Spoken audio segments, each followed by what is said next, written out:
Seekor sapi betina milik Iketut Manis di Banjardinas Toh Jiwa Desa Kertabuana Sidemen hilang pada Rabu 28 September.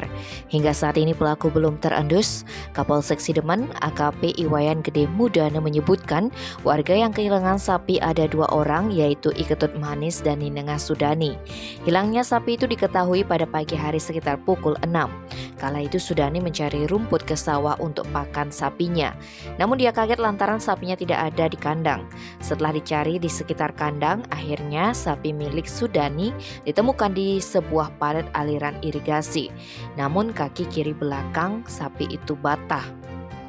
Nasib tak beruntung menimpa Iketut Manis sebab sapi betina yang sebelumnya berada di kandang ternyata raib. AKP Mudana menyatakan kasus ini masih dalam proses penyelidikan. Tim Polsek Sidemen dibantu Buser Polres Karangasem masih menelusuri kasus ini. Tim Bali Express melaporkan.